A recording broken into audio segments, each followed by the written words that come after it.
Hello बेटा।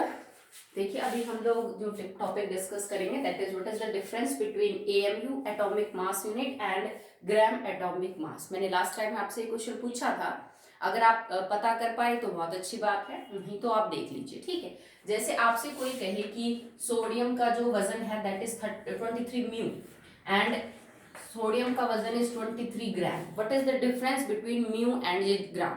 जो हम एएमयू यूनिट यूज करते हैं, जो ग्राम एटॉमिक मास यूज कर रहे हैं, उसका मतलब क्या होता है? तो देखिए, अब 32 म्यू का मतलब क्या हो जाएगा? ठीक है, 32 म्यू का मतलब है, आप 1 एएमयू को कैसे डिफाइन करते हो? It is the mass equal to 1/12 the mass of one atom of carbon 12 isotope. Okay, so it is the mass of 1/12 the mass of one atom of C12 isotope. Clear है? पहले हम यही solve कर लेते हैं कि जो 1 AMU है एक्चुअली में उसका रिजल्ट क्या आता है। तो हमने इसको सॉल्व किया 1/12। अब देखो, mass of one atom of C12 आपको वैसे एग्जैक्टली ना पता हो, बट मोल कॉन्सेप्ट हमें ये बात तो पता है ना कि जो एवोगैड्रो नंबर जितने एटम है उन टोटल का मास 12 ग्राम होगा। ठीक है, तो एक एटम का वजन कितना हो जाएगा? जैसे आप इसको यूं सॉल्व कर लीजिए, 6.022 इंटू 10⁻23 एटम्स टोटल, उनका मिला के वजन होगा 12 ग्राम। तो एक एटम का वजन कितना हो जाएगा? 12 बटे में एवोगैड्रो नंबर। तो हम इसको यहाँ पे लिख सकते हैं। सो हमने लिखा 12 divided by Avogadro number 6.022 into 10⁻23। मैंने इसको मोल कॉन्सेप्ट से जो है वो सॉल्व किया है। अब 12 से 12 बेटा कट जाएगा, तो हमें सॉल्व क्या करना है? 1 डिवाइडेड बाय एवोगैड्रो नंबर। और जब आप 1 डिवाइडेड बाय एवोगैड्रो नंबर को सॉल्व करेंगे तो आपका आंसर लगभग आएगा 0.166। इतना भी ले सकते हो, आगे भी आप इसको सॉल्व कर सकते हो, 058 समथिंग आएगा। और पावर देखो, ये 23 है, ये पॉजिटिव है, ऊपर जाएगी तो क्या हो जाएगी? Negative into 10⁻⁻23। ठीक है, या फिर आप चाहो तो इस पॉइंट को इधर कर सकते हो, पावर आपकी 24 हो जाएगी। ओके, सो ये जो आंसर है आपका, this is the value for 1 AMU। अगर आप एक AMU की जो डिजिट निकालना चाहते हो, डाटा निकालना चाहते हो, तो एक AMU किसके बराबर हो जाएगा? देखो इसका आंसर किस में आएगा?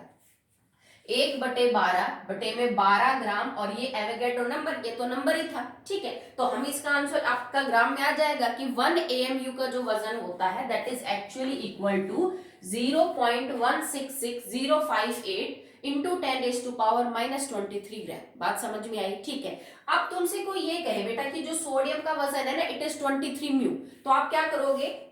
Mass of sodium 23 multiply by mu 0.166,058 into, या फिर चाहो तो सिर्फ इतना भी लिख लो बेटा 66 तक, इंटू 10⁻⁻23 ग्राम। ये आंसर आपका 23 म्यू का, समझ रहे हो? और अगर कोई आपसे यूं कह दे बेटा सोडियम का वजन 23 ग्राम है, तो उसका मतलब क्या होता है बेटा? तो ग्राम एटॉमिक मास या gram molecular mass, atomic mass और मॉलिक्यूलर मास किसी भी एलिमेंट का, कंपाउंड का या मॉलिक्यूल का एक मोल एटम का वजन होता है। ओके, ये हमने 9th क्लास में मोल कॉन्सेप्ट की फर्स्ट डेफिनेशन पढ़ी थी कि अगर एटम है तो उसका एटॉमिक मास 1 मोल के बराबर होगा, अगर मॉलिक्यूल है, कंपाउंड है, तो उनका मॉलिक्यूलर मास 1 मोल के बराबर होगा। ठीक है, तो ये जो आप 23 ग्राम लिखोगे ना, इसका मतलब है कि सोडियम का ग्राम एटॉमिक मास है 23। और ग्राम एटॉमिक मास कभी भी किसी एलिमेंट का mass of 1 mole of atom होता है। समझ गए? इसका मतलब सीधा सी बात है कि सोडियम के मेरे पास 1 मोल एटम है, उन सबका वजन मिला के कितना है बेटा? 23 ग्राम है। अब 1 मोल वजन, 1 मोल एटम का मतलब 6.022 इंटू 10⁻23 एटम्स अगर मेरे पास सोडियम के हैं, that combinedly form the mass that is 23 ग्राम। तो अब समझ में आया 23 म्यू का और 23 ग्राम का मतलब क्या है?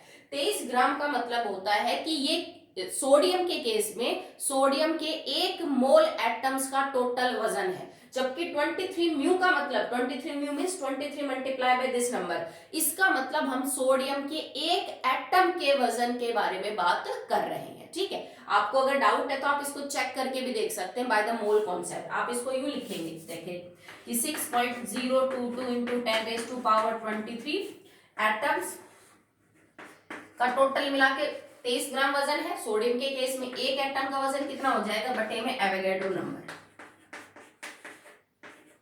ठीक है, और ये चीज यही तो है, 23 गुणा में ये चीज आई कब थी, जब हमने एक को एवोगैड्रो नंबर से डिवाइड किया था। तो एएमयू एक्चुअली में तुम्हें एक एटम के मास के बारे में बताता है कि एग्जैक्टली इस एलिमेंट के एक एटम का वजन कितना है। उसी वजन को जब तुम ग्राम एटॉमिक मास में रिप्रेजेंट करते हो, ग्राम मॉलिक्यूलर में मास रिप्रेजेंट कर रहे हो, तो वहां तुम एक मोल एटम का वजन बता रहे हो। So now you clearly understand कि what is the difference between, अगर मैं लिखूं एल्यूमिनियम का वजन 27 ग्राम है और एल्यूमिनियम का वजन 27 म्यू है, 27 म्यू का मतलब एल्यूमिनियम के एक एटम का वजन 27 मल्टीप्लाई बाय दिस टर्म है, ठीक है। और 27 ग्राम का मतलब है एल्यूमिनियम के एक मोल एटम्स का वजन टोटल 27 ग्राम है। आई होप आपको ये चीज क्लियर हो गई होगी, ठीक है। म्यू को वैसे हम न्यूमेरिकल्स में कम यूज करेंगे, म्यू को जो है ज्यादातर केस में हम ग्राम एटॉमिक मास और ग्राम मॉलिक्यूलर मास ही यूज करते हैं। बट बी केयरफुल कि वो जो वजन है वो एक मोल एटम का होता है। अगर कोई कह रहा है कि 24 ग्राम मैग्नीशियम का एटॉमिक मास है, इट मींस अगर तुम्हारे पास एवोगैड्रो नंबर ऑफ एटम है मैग्नीशियम के, उन सब का वजन मिला के कितना है बेटा आपका 24 ग्राम। या फिर आप इसको यूं समझ लीजिए कि ये रिलेटिव एटॉमिक मास है, भाई कार्बन के C12 आइसोटॉप से मैग्नीशियम का एटम कितने गुना भारी है, ठीक है, जैसे तो भी आप उसको समझा सकते हैं। ओके, आई होप आपको क्लियर है। अब एक नेक्स्ट टर्म है बेटा जिसको हम बोलते हैं दैट इज इक्विवेलेंट वेट। अभी तक आपने ग्राम एटॉमिक मास या फिर ग्राम मॉलिक्यूलर मास ये सब पढ़ा है, फॉर्मूला मास पढ़ा। एक और टर्म होती है जिसको हम बोलते हैं इक्विवेलेंट वेट या फिर इक्विवेलेंट मास।